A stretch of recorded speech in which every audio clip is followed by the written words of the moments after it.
So I'm going to cover a problem in building custom cabinets today that you may so easily overlook, and it could cause you a ton of trouble when you go to install. So if you're a pro or an amateur, this is the way I build in a filler strip when I intersect a drawer bank or any cabinet into a corner cabinet. And I'm going to take you step by step through this, and hopefully this makes sense and I can make sense of something that seems simple, but it'll save you a ton of time. So this is a blind cabinet, corner cabinet. The back will go up against one wall, and then this will be forced into another wall. Then when I bring this cabinet in, it will fit flush to here and sit at the very back. All right, we call this a blind cabinet. The door will open here, and we can reach back in here. And eventually, I may put some of that fancy corner hardware. When you go and you look into a corner bank of cabinets, you're gonna notice on the corner cabinet, there's this part right here, the reveal. That is so important. I'll show you why in a minute. If I take this cabinet that goes against here, okay, because this is a built-in, I'll describe it as a built-in filler strip. If I go like this and put it right here and it's flush out back, there's gonna be a situation when you go and install, and this is gonna be what? Drawers here. You have to accommodate for the hardware. So if you just did this and you go to install, you wouldn't have the full pull of your drawer or the full swing of your door, so you have to do what? You have to make a filler strip that goes in between here and here. And I'm going to show you how I build my filler strips that I attach to here, and when I go to install, I hit them from back here. When I show you how I build my filler strips for this situation, there's 100 ways to do it. There's a lot of videos online where people will hold this like this and drill in through here, okay, and put that in there and then drill in through the back of the cabinet when they install. I always overbuild, and I'll show you the way I've always done it. I build a sandwich right here, and I'll show you how I do it.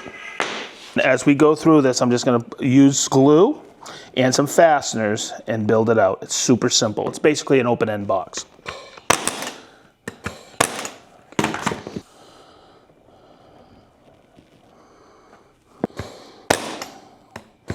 Okay, so this is my filler strip. I just built this piece here. This will go up against my drawer box cabinet. So I'm going to place it on here like this and shoot it in.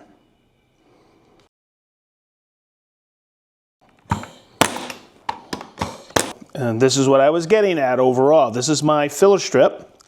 This little open-end box I made is very stout. It's not just balancing a filler strip on 3/4 or 18 millimeter.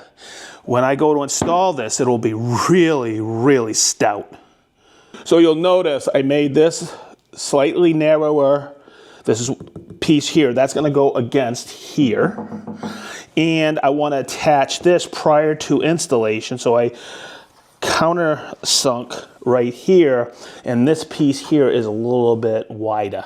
So if I ever need to remove this filler strip and rebuild one, I can just easily take out the screws and just pull out those two very, very thin wire gauge brads.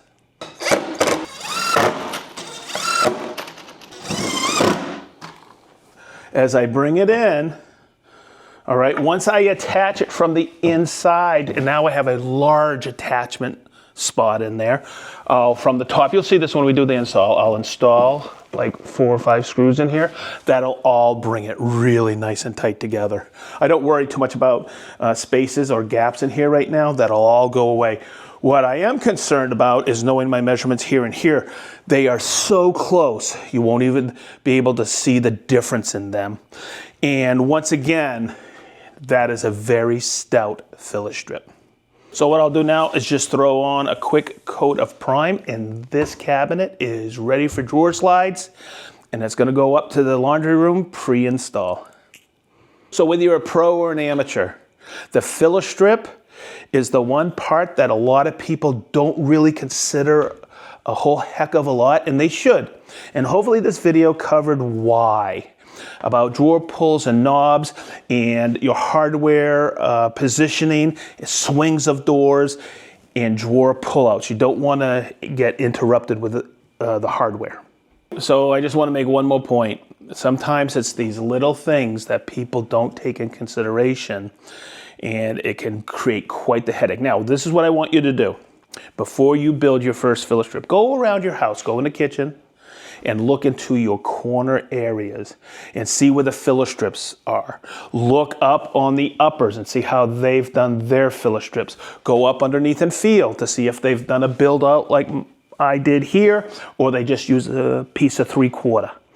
Okay, it is one of the things that in cabinet installation and building that a lot of people have a tendency to overlook. Hey, quick question for you. I did not forget. Chris reminded me. Hey, when you are finishing with a paint on cabinetry, do you prime first? Let me know. And I know there's a lot of great paints out there that have a primer included in it. I've never used those. Let me know. As we always say from the SedgeTool shop, you know it's coming. Be positive, stay sharp, and mean, wicked sharp.